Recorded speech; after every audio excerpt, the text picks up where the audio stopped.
The rain poured over the polished glass building of Stratton Industries, turning the world outside into a blur of silver. Employees rushed under umbrellas, but one woman stood calmly beneath the awning, Victoria Stratton, CEO, billionaire heiress, and the kind of person who made rooms fall silent the moment she walked in.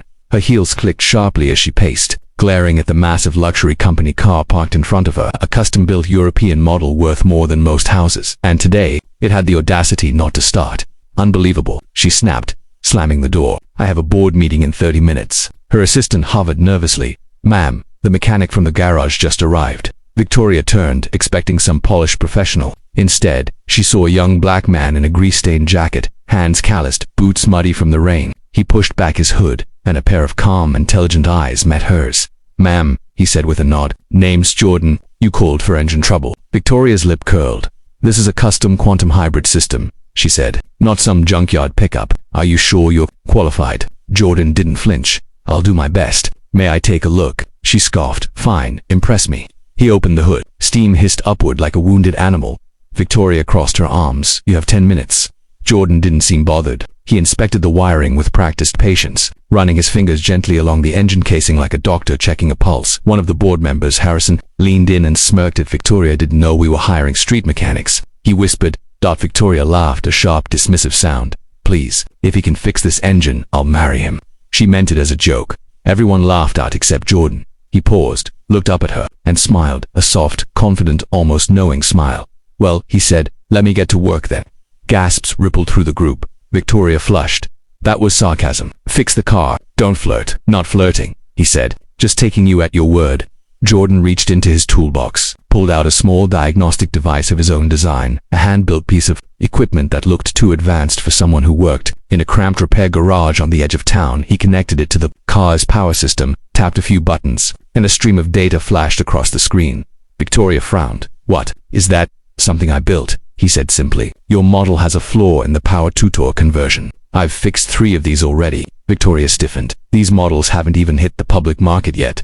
Jordan shrugged. Prototype failures tend to leak. Engineers talk and listen. Lightning cracked overhead. Jordan's hands moved fast, recalibrating wires, bypassing a faulty capacitor, rerouting energy through a hidden backup channel that even Victoria didn't know existed.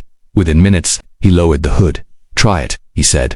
Victoria rolled her eyes but slid into the driver's seat. She pressed the ignition. The engine didn't just start. It roared to life like a perfectly tuned symphony. Silence fell. Total silence. Jordan wiped his hands on his jacket. You're good to go, ma'am. Victoria stepped out slowly, shock creeping across her face. No mechanic should have been able to do that, she whispered. Not without the internal blueprints. Jordan nodded. I know. She stared at him, really stared. Who are you? Just then, Harrison, the smug board member, marched forward. That was luck, he said. Anyone could have. Jordan cut him off with quiet firmness. Your battery regulator is failing to... You might want to check it before you get stuck on the freeway. Harrison froze. How did you... Jordan pointed. You're leaking ionized coolant. It's faint, but I can smell it. Victoria's eyes widened. You can smell coolant from across the parking lot. I grew up rebuilding engines without manuals, Jordan said softly. Sometimes you have to rely on things besides sight. For a moment, the world shrank down to the two of them, the billionaire CEO and the mechanic who shouldn't have been this brilliant. Jordan, she said quietly, where did you learn all this? He hesitated. My father, he was an aerospace engineer, taught me everything before he passed. And you're working in a rundown garage. Bills don't pay themselves, he said with a gentle smile. It's honest work. Victoria's throat tightened. No arrogance, no superiority, just raw talent and humility. She stepped closer. You're wasted there, she whispered. Come work for Stratton Industries. I could use someone like you.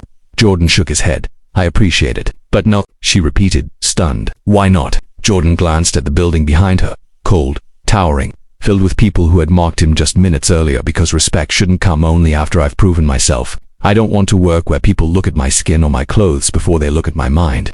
Her chest tightened at the truth of it. Before she could respond, another voice cut in. Victoria, the board meeting starts in 5 minutes. She ignored them.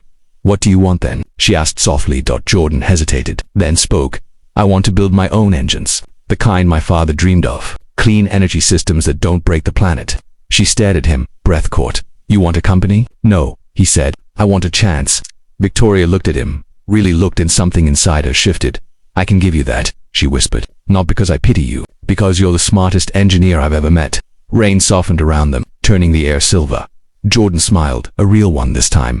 Then maybe, he said quietly, I'll take you up on that. But he wasn't done. And maybe I'll hold you to that marriage promise someday, too. Victoria's face flushed deep red. I was joking, she muttered. Jordan shrugged with a grin. I wasn't.